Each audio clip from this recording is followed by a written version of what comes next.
Hello, everybody. It's Larry again, and the last video showed you the list I was making for an upcoming RTT event that I've got playing Tyranids.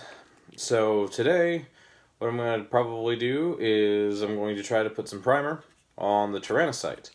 I also have some edits on that list. I forgot that there is a unit of 3 Hive Guard with Impaler cannons, and a Tyranid Prime in the HQ as well, to sit with the Hive Guard so that they can have synapse, so they don't have to shoot at the nearest unit, because it's stupid. That ought to give me some range in what is otherwise a very, very melee list. So, while I try to get some primer on this nasty piece of plastic, about knocked all my stuff off the table. I want to talk a little bit about what this Tyranocyte is going to do for me on the table. Normally, in my games, it is a transport for my Swarm Lord. I use it to drop him in and cause all kinds of nasty havoc behind enemy lines. But I played a test game with this list that had the Swarm Lord in it, and it just didn't work out.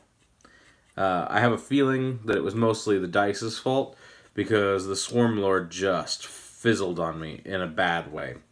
To tell you how bad he fizzled on me, dumped all of his attacks on the charge into a single Vindicare Assassin. And didn't cause a single wound. Oh, I take that back. I did cause 1 wound, but he saved it on his invul. So, yeah. And then had to stand there and take fire from Commander Pask and a tank commander with battle cannons. So he did survive that, though. So, I mean, that's a testament to the Swarm Lord's durability. Or maybe my opponent's poor luck. But he then failed to kill Pask on the next turn, although he did charge him and cause 6 wounds to Pask. That wasn't enough, and the game ultimately turned sour for me. So I've decided that in that game, my Zoanthropes didn't do enough. They were basically sitting in my back line. I was playing aggressive with them. They were charging every turn, or advancing every turn, to try to get up there and get their smite on, but they just weren't doing it for me, because my opponent was turtled in a corner, and I just couldn't get to him. So, I'm thinking, and it's probably not a good idea, but this is what I'm thinking. I'm thinking that if I can get my Zoanthropes in this Tyranocyte and drop them in right up front, like turn 1, drop this thing in 9 inches away from the enemy's front line, and then drop the Zoanthropes off like right behind it, so that this thing acts like a shield, even though I can shoot the Zoanthropes regardless. This thing can shoot with its 5 Death Spitters, 18-inch range Death Spitters, and maybe kill off a bubble wrap or something. Like my opponent in that game that I was just talking about had 30 guardsmen, 3 squads of 10 guardsmen, bubble wrapping Commander Pask, 3 Vindicare Assassins, and a tank commander. So if this thing could drop right up in front of all that, cripple or kill one of the squads of guardsmen, then I would be better off, and then I can lay the smites down and maybe cripple or kill another squad of guardsmen. And then, on the charge, I should be able to get one squad of Gene Stealers, so 20 Gene Stealers, into charge range turn 1 via stratagems and then their ability to advance and assault in the same turn. And hopefully with those conscripts dead and gone, or at least tragically wounded, we can actually get up there and do work rather than having to chew through a whole crap ton of bubble wrap to get to the targets that I really want. Also, since the Swarm Lord is gone, because I don't want him trudging up on foot, and I don't have enough points to add an additional Tyranocyte, I decided we ditch the Swarm Lord, go for a Flyrant instead, so a Hive Tyrant with Twin Death Spitters and Scything Talons. That way he can Deep Strike on his own, doesn't need a Tyranocyte or anything like that.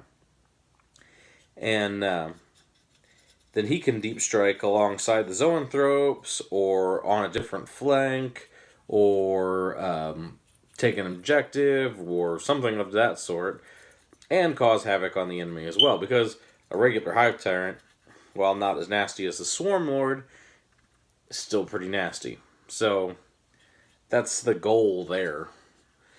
I've always had really good luck with my Hive Tyrants. They're probably my favorite unit in the game. I mean, in my Tyranid army. I really think they do work. But I find myself not getting to run as many of them as I would like. Because by the time you get, your core infantry in and stuff, you just don't seem to have as much room for them. Plus, Hive Tyrants are my main psychic defense, because until recently, I did not have Zoanthropes. Those 6 Zoanthropes that you saw yesterday in the other video were new additions. That's why they're still gray plastic. So they were my only Psyker defense. And actually my only psychic output, too. So that's why I went with the Zoanthropes. Even though I absolutely love my Hive Tyrants. But I'm finding, quickly, if you're in the competitive scene, which I was mostly a narrative player before. I was not a competitive player, which is why I'm having to completely retool all of my thinking. So, in narrative play, Psychic Phase was nasty, but nowhere near as nasty as it is in the competitive scene. Now, if you're playing with the new Smite rules, those, where Smite escalates, where it gets, one harder to cast every time you cast it in a turn, that helps. It helps a lot. But really only if they're casting Smite more than 3 times does it actually start getting hard for them to cast it. And then a lot of times, they're only casting it with stuff that gives you bonuses to cast it anyway, if you're casting it that many times. So, I don't know. You still get smacked with a lot of it, which is kind of annoying. But, like I said, generally a narrative player. Competitive is not my main bag. That's not to say I don't like competitive. I'm finding out that I do enjoy it, even if I lose way more often than I win. In fact, this, I think I said it in the last video, this is going to be my first RTT. I had an opportunity to play in a GT. It's coming up here in April.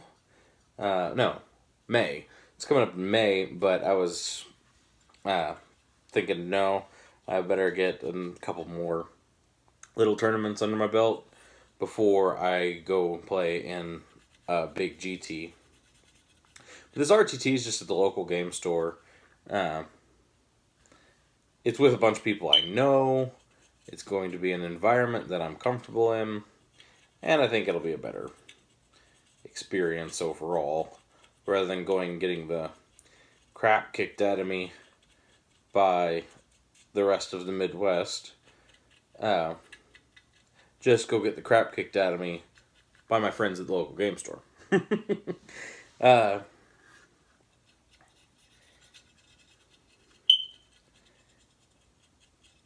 But yeah, this, I've played in three tournaments now at the same game store. It's generally the same crowd that shows up, but it seems like everyone, like me, has 2 or 3 armies, so you rarely see the same armies at an event twice. Last event, I actually didn't play my Tyranids. I played my Adeptus Custodes because I had just gotten a whole bunch of my commission models back, and I really wanted to play them. I like my Custodes a lot. They're super cool. Got a buddy that's commission painting them for me, and they're just coming out just absolutely beautiful.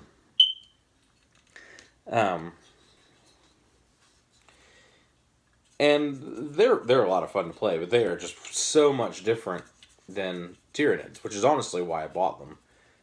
Besides the fact that they look just freaking amazing. They just play so much different. And I think that's important in army choice. That if you're going to own 2 armies, and I mean, if you're in this hobby for any length of time, you'll eventually own at least 2 armies. Make them different. You know, play something completely different. If you play assaulty, play shooty. If you play shooty, play assaulty. You know, mix it up. If you play non-psyker, play psyker. You know, it's just fun. But always, as always, pick fluff that you like. Because if you don't enjoy the story of the army, I don't think your heart will be in playing them. And besides my Tyranids, I am Imperial all the way.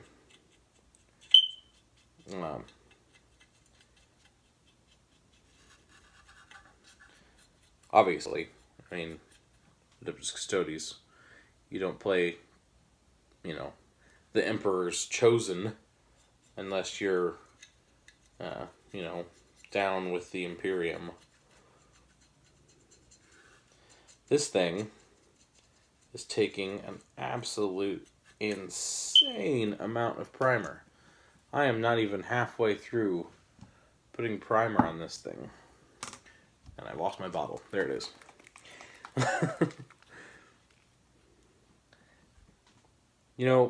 For just being a drop pod, this Tyranocyte is a massive miniature. But I guess when you take into account the kinds of miniatures and the amount of miniatures it can actually drop off, it makes sense that it's as large as it is.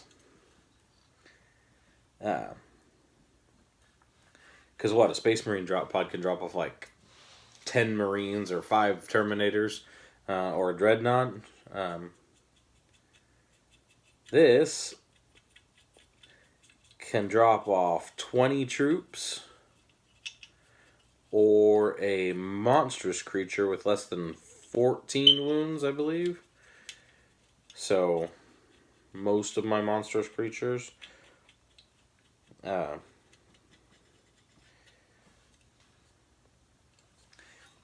I had toyed with the idea of filling this thing up with Tyranid warriors, with Death Spitters and Bone Swords.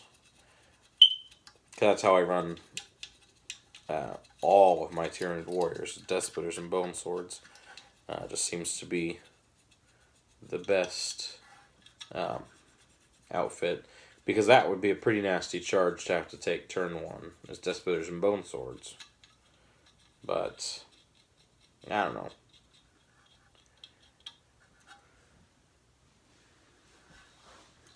Seems like every time I need a charge to go off turn 1, it doesn't.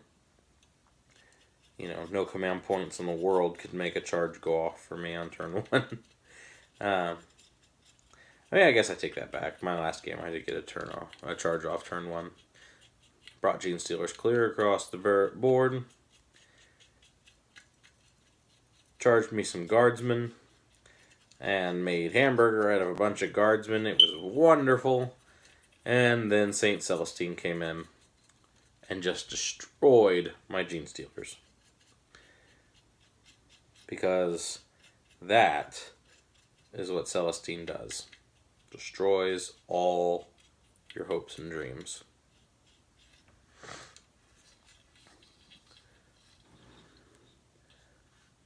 That was actually the first game I had played against Celestine. She's crazy good. And impossible to kill. You never get kill points for taking her out. Because what, she comes back on like a 2+? That's just dumb. I mean, I'm an Imperial player, and that's just dumb. Guess I probably wouldn't be saying that if she was in my army. I don't own a Celestine. She probably belongs in my army. She wears gold, so she would look really good beside my custodians. Because, I mean, everything's got to be gold if it's custodians, right?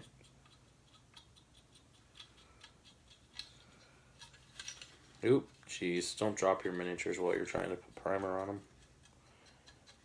Hinders the process if you're having to pick them up off the floor.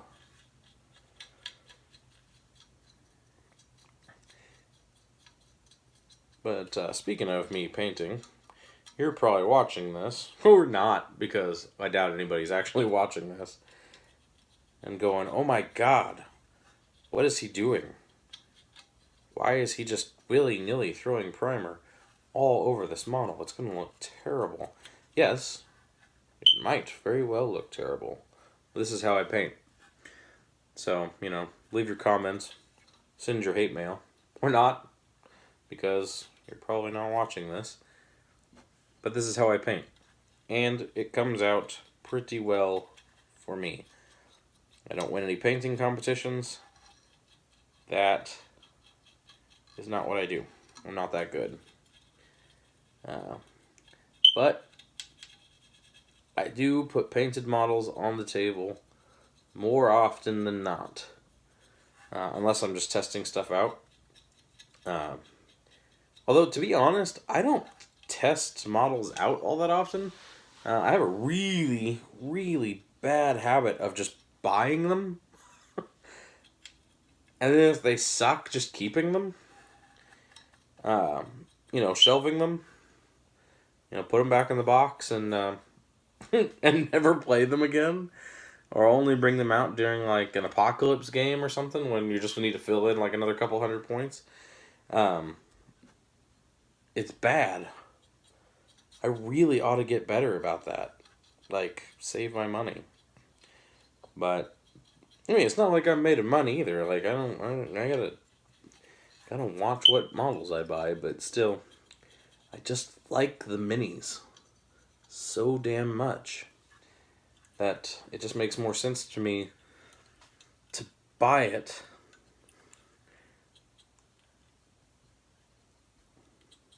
than it does to just proxy it in and say, oh no, that didn't work, I won't buy one of those. Even though it would have saved me a lot of money. Speaking of money, if you're a Tyranid player, you know what I'm talking about. But it is absolutely ridiculous to play Tyranids. Because every model that you're going to need to get a decent army together to play is god-awful expensive. So I was talking about Tyranid warriors earlier, right? And the way I run them, bone swords, death spitters, awesome, right? Well, you can't build a whole box with bone swords and death spitters because it doesn't come with enough bits. So you end up buying twice as many boxes as you need because I'm not one of the eBay people that just buys bits off eBay. So I end up buying a whole bunch of extra warriors. Well, at $45 a box, you get 3 warriors. Well, that's ridiculous. 3 warriors. That's minimum squad size, so that's how they sell them in the box. I understand the logic behind it. But $45 for 3 when they're best run in squads of at least 6. Really much better off at 9. So you're buying 3 boxes of warriors.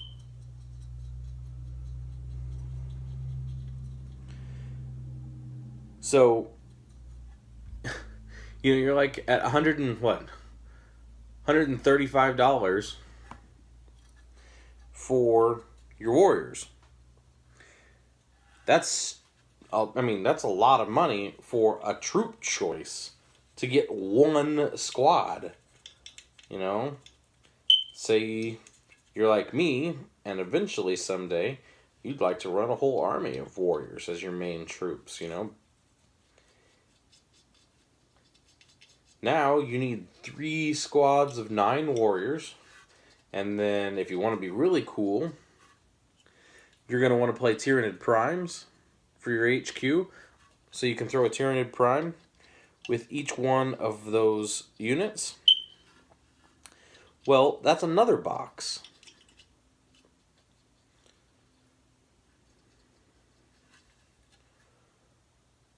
So that's, 27, 28 boxes?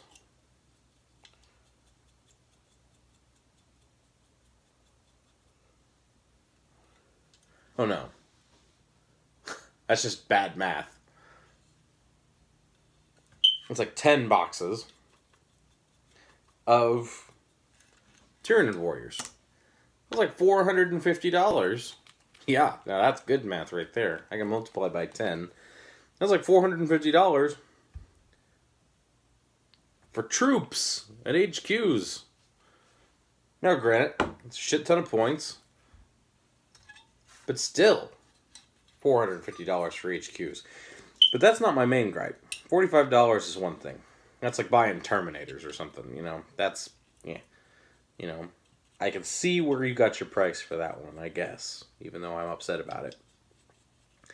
Where I don't see the cost is for zoanthropes. Now, yes, a zoanthrope box makes venomthropes as well, so you're kind of getting that, but you can't make both because there's no way to magnetize a zoanthrope to become a venomthrope or venomthrope to become a zoanthrope. That doesn't work. So you're paying $66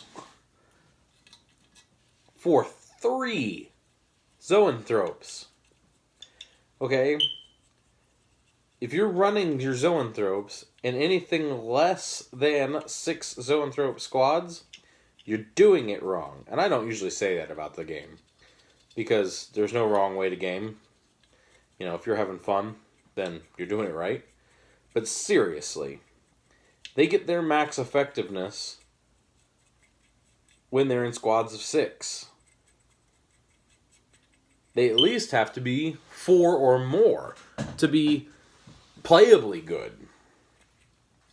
So that's 2 boxes of zoanthropes.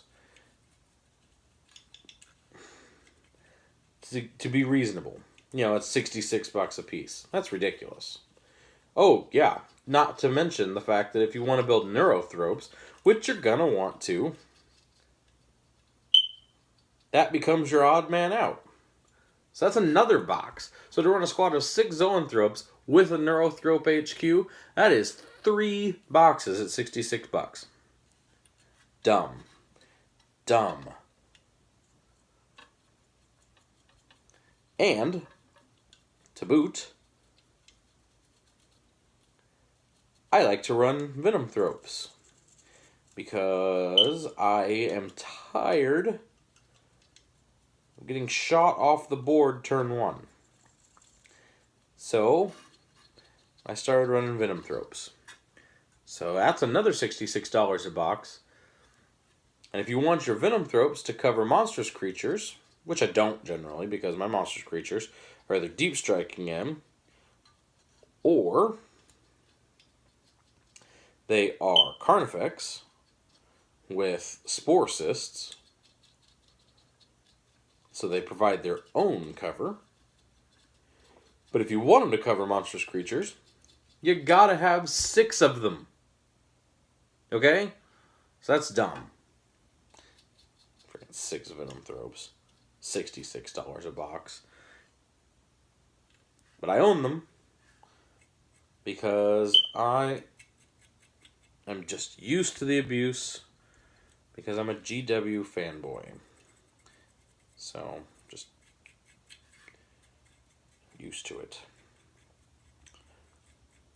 Oh, you know what? That isn't the worst. $66 for a box of Zoanthropes. You know what's worse? Hive Guard. Those 3 Hive Guards that I've yet to buy, there's a reason I've yet to buy them. Because I really want them, and I've wanted them for a while. They're $70 a box. For 3. They're not even that big. I mean, by comparison, I can buy 2 Carnifexes for $90. I mean, it's better value. I mean, it just is better value. Oh well.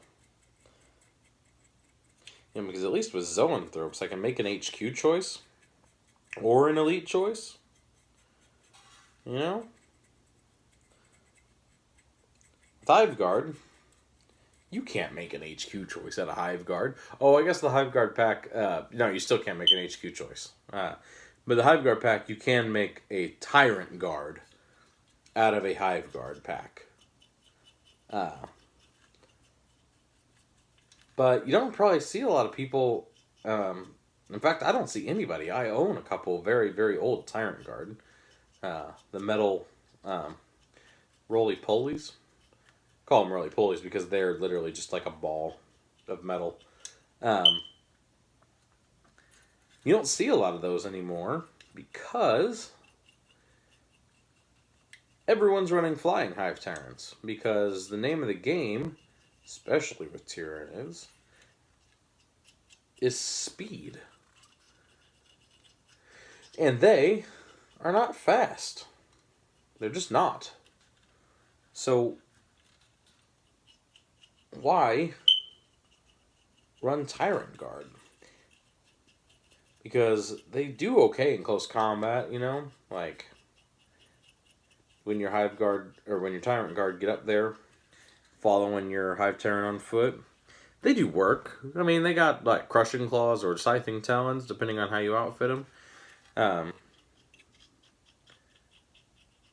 You know, and I think they've got, like, 3 attacks each or something like that. But I think they hit on 4s. And if you give them those Crushing Claws, they're hitting on 5s. So, meh. I don't know. I rarely play mine anymore. The only time I've played them in the recent past was when I wanted to play my Swarm Lord, and I didn't feel like deep striking him was going to be fun. And so I slogged across the board with the Swarm Lord and a couple of Hive Guard, or Tyrant Guard.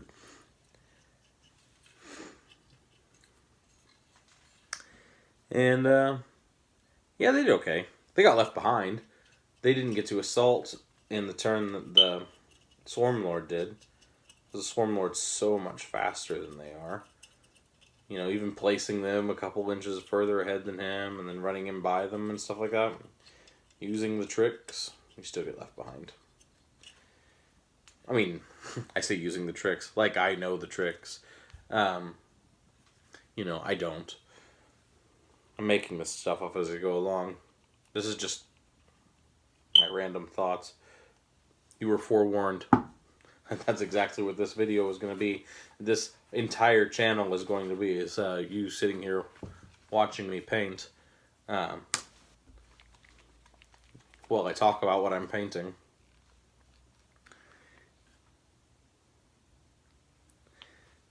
Almost done with this sucker.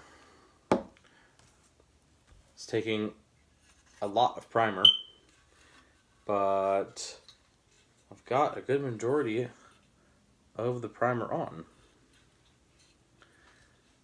And I've got a good majority of my gripes for the night out of the way. So, yeah, no, just the cost of Tyranid Army to play is frustrating at times. You know, and I'm sure I'm not the only army that runs into that stuff, where your favorite units are way too expensive on the box. But when you start comparing Tyranid prices to Space Marine prices, it's easy to get a little salty. So, anyway.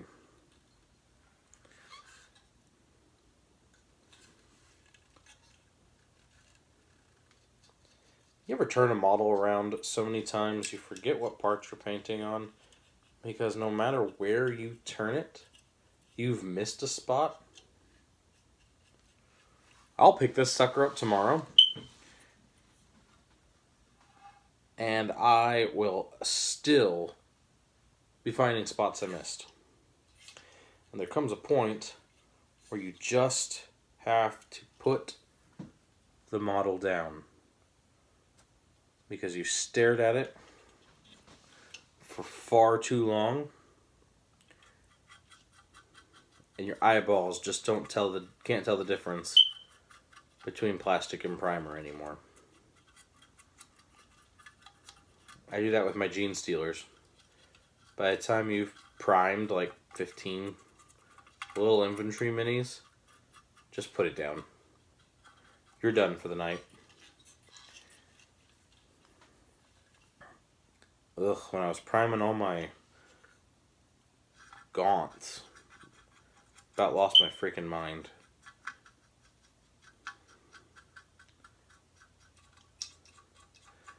But, you know, I've just recently started brush priming because I had a really bad experience spray priming. Because, I mean, I got into this hobby spray priming, you know, before I knew anything about anything. I still don't know much about anything, but back before I knew anything about anything, I was buying minis and open the box, take them out, set them down on a nice piece of cardboard, grab my dollar can of spray paint that I get at Dollar General, because it was actually really good spray paint for $1, because it came out really, really powdery and light. And then just prime on the sprue, and then cut them off, assemble them, and then paint them. You know? So I'd be buying 99-cent cans of black spray paint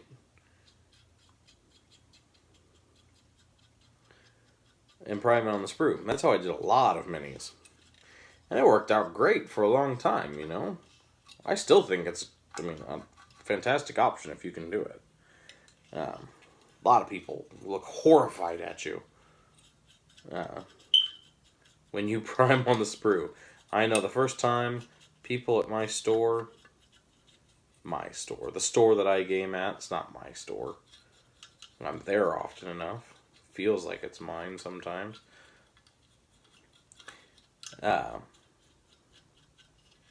But, you know, they look at you aghast like, oh my god, are those already primed on the sprue? What are you doing?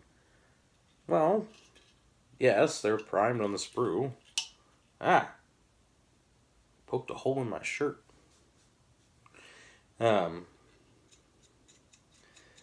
Because it's faster. Because when I assemble a mini and then spray prime it, I always end up with the primer too thick on some parts, too thin on other parts. I never get good coverage. I've never been good at that. So rather than, keep trying and keep screwing up minis, I just prime them on the sprue. Get good coverage. It's good. But I should note on that, I was using super glue for everything. All of my assembly was super glue work. Because once you've primed with spray paint, you cannot use plastic glue anymore. And I have really fallen in love with GW's plastic glue. That Citadel plastic glue is fantastic. It holds really well. It dries really fast. Just good stuff. I enjoy it. And you can't use it if you pre-prime. But also, anyway, back to the bad experience with primer. I was painting my Blood Bowl team, right? Trying to get my humans out of the box set, the core box set, primed up so I could get them painted. So I got this, can of white primer spray paint because I was painting my human team to look like elves. So I was going with white and gold, which turns out to be a mistake. Painting white sucks. I keep wanting to paint things white, and I regret it every single time I try to paint white. Anyway, so white and gold for my human / elf Blood Bowl team. So I got my white can of spray paint and go to town, in the garage, got my piece of cardboard, spray them. I come back, I leave 5-10 minutes, come back, check them out, see if I need to put another coat on them, and it freaking looks like I sprayed popcorn sealing stuff on them. I mean, come to find out later that if the humidity is off, and I live in Missouri, so the humidity is always off, that's something that can happen.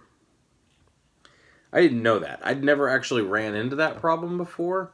I don't know if where I was spray priming, the humidity wasn't there or what, but man, it ruined those minis. Now I could have stripped them and tried again, but they were the humans out of the starter set, and the season was over. So, and I was losing the season horribly. I figured painting them might help my team get better. Nothing could have made that team any better. It was just terrible. It was terrible. Ask anyone I game with. The Woodland Warriors have become infamous in Blood Bowl in my gaming community. And not, it's not good. It's not good. My second season, though, I bought the actual elf miniatures that Games Workshop came out with, and I played a lot better. Won all of the games I played with the new miniatures. So, I'm going to say that it was the miniatures. But yeah, so anyway, I brush prime now because I did that. Oh, also, the other bad experience, right, back to back, right? I bought a bunch of bolt action stuff. A couple buddies calmed me into playing bolt action. I love that game too. It's fun.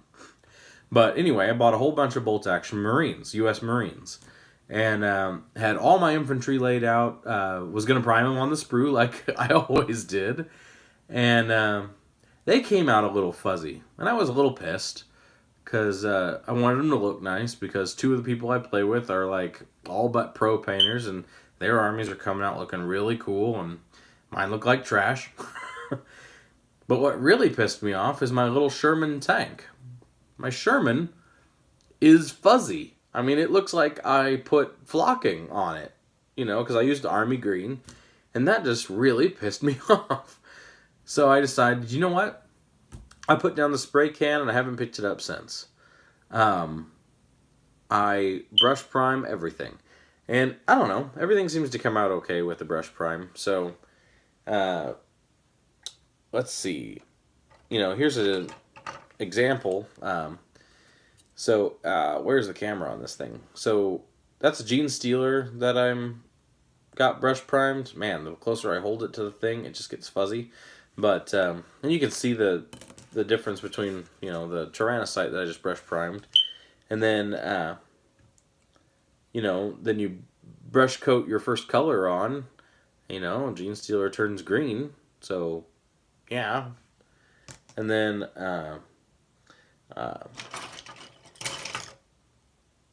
that's a Gene Stealer. Oh man, you really can't see that. I'm gonna pick you up.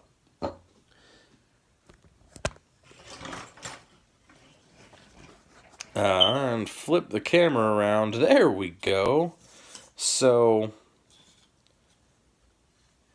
yeah, that's the Gene Stealer that you're looking at for my finished product on a Gene Stealer. So can I get a light on in here that won't completely? Oh yeah, stage value. No, that's terrible. Either way, that's the kind of finished product I'm looking at. You know what? Trying to pre-focus on your stuff. Either way, that's kind of what we're looking at. But I mean, brush priming, it takes longer, but I'm getting good quality, I think. Yeah. So, hey, we're coming up on 45 minutes. That's well past what I thought I was going to do. I thought I was going to only do about a 30-minute video.